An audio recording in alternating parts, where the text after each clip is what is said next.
Hi everybody, this is the Baseball Hut, the amazing, spectacular, terrific, the great one, the People's Champion. Your host, the Hut, and welcome back to the Baseball Hut. And hopefully you like this video and hit that subscribe button. So I'm recording this video for Saturday, and this will be for Sunday morning. I don't know what's happening in this Giants-Colorado Rockies game, but I know through 6 innings, Blake Snell had thrown 6 innings, gave 2 hits, and struck out 15 Rockies. Now, before we get into this video, you need to hit the subscribe button, especially if you're not on X, you're not on Facebook, and you're a big Mets fan. This is the channel you need to be subscribed to, because I'll get all the great rumors, all the great stories about the Mets, and my great commentary and my great sense of humor that you won't get anywhere else, and, my insight into the game. But we know that the Mets kind of need some pitching. They need bullpen help. Right now, they're in on Luis Garcia, the Angels, according to reports. And I did a video on him last night. The Angels are desperate to move players. They had a terrible team.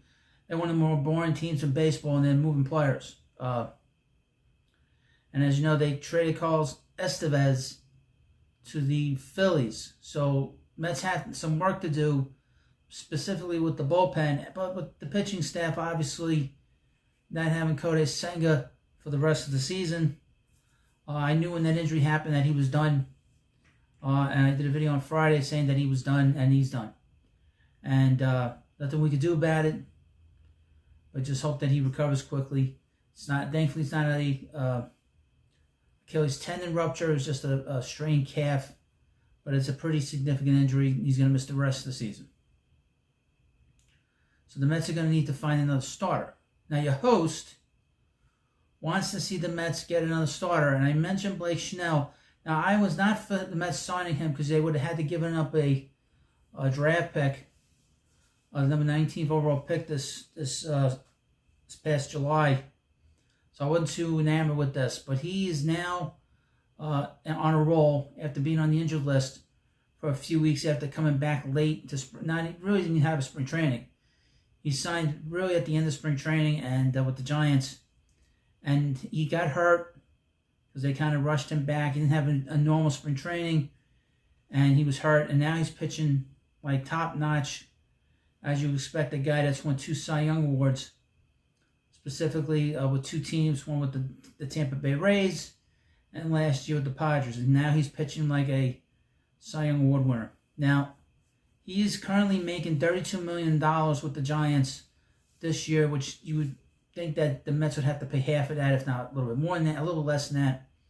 And he has a player option for next year for $30 million. Now, the Mets are going to have holes in their rotation next year, but this is all about getting the postseason this year, and you want to get 10 starts out of this spot, specifically since they don't have Kodai Senga here now.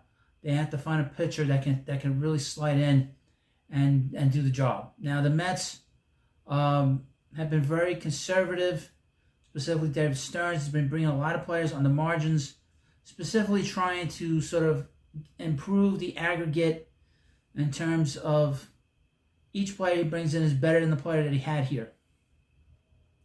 Now, as you know, Christian Scott is also hurt. Who knows when he's going to come back? He's going to be shut down for 2 weeks. He did not pitch well prior to him getting hurt. So who knows what the deal is with him. He might not be ready yet. I don't know.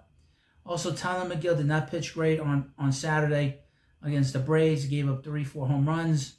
It was not very good. You can't have him too many times going through the rotation and expect him not to get unglued by home runs and walks and whatnot.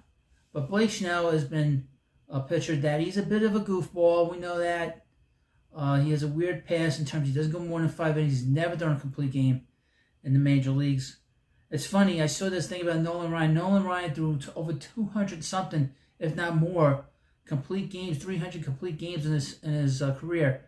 Never won a Cy Young, and Blake Snell has never done a complete games, won 2 Cy Young Awards. Amazing. But I have from SI.com.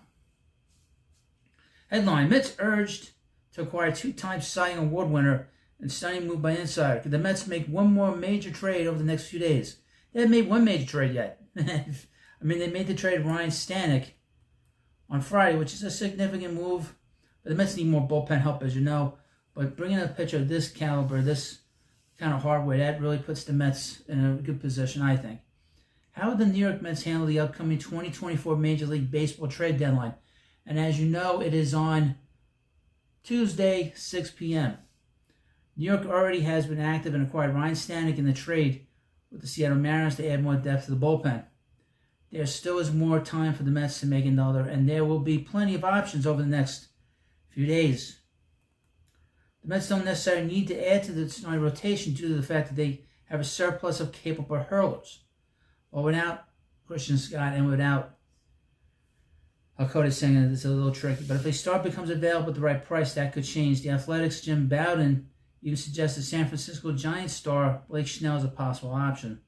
Quote, the Mets are playing like a playoff team, so now instead of being minor players for relievers at the deadline, they need to shift and also try to acquire an upgrade in the starting rotation, such as Snell, Jack Flaherty, or Eric Feed. Eric Feed is not going to change the pendulum. I know he pitched well in Korea, but that's Korea, and he did not pitch well with the Nationals. His record is terrible. Snell is an interesting player. Interesting to watch out for over the next few days. He has 2 Cy Young awards under his belt and has looked much more like himself lately. Now, he dominated the Giants the Rockies for 6 innings, like I said. Struck out 15 Rockies. But the Mets could certainly use another starter in this rotation.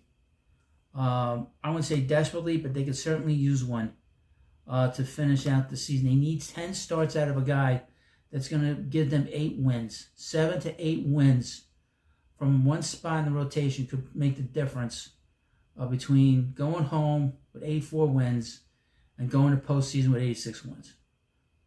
If that's going to be the low number. The Mets' point should be to get to postseason.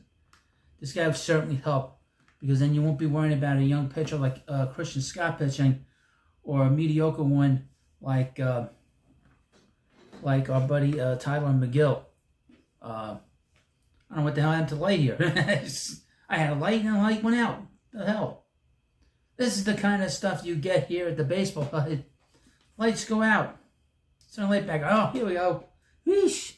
What the hell happened here? Close the computer down, the light went out. But, so this is a channel you need to subscribe to. I will have a lot of videos on the Mets and plenty of live streams. A lot of videos on Sunday night, Monday all day, Tuesday all day, and big live streams. We have a big live stream in the evening on Sunday, probably around 8 o'clock. We'll see. There'll be live streams in the morning on Monday. There'll be a live stream in the afternoon before the Met game comes on. The Mets play the Twins on Monday. And then after the game will come on live Tuesday. We say Tuesday here, not Tuesday. Tuesday, we'll have a live stream in the morning, a live stream from 2 o'clock to 6:30, 7 o'clock, leading up to the Met game. And, of course, in between all that, we'll have the trade deadline. Hopefully we'll hit the bell a few times that the Mets made some trades. So this is a very active channel. I get you all kinds of news here. I mean, I'm not a reporter. You know, I am an entertainer, okay, that knows baseball better than any other YouTuber that you can find out there. And I certainly know the Mets better than any other YouTuber. Guarantee you that. There's no doubt about it. And I'll give you my opinion. You give me yours. Just don't argue with me like a baby. Just don't go back and forth with me all day. I don't go for that. I send people off to the Phantom Zone, never to be seen again. My patience only runs so thin, especially when my time is short during the day. But it's all good fun. But let me know what you think about this video.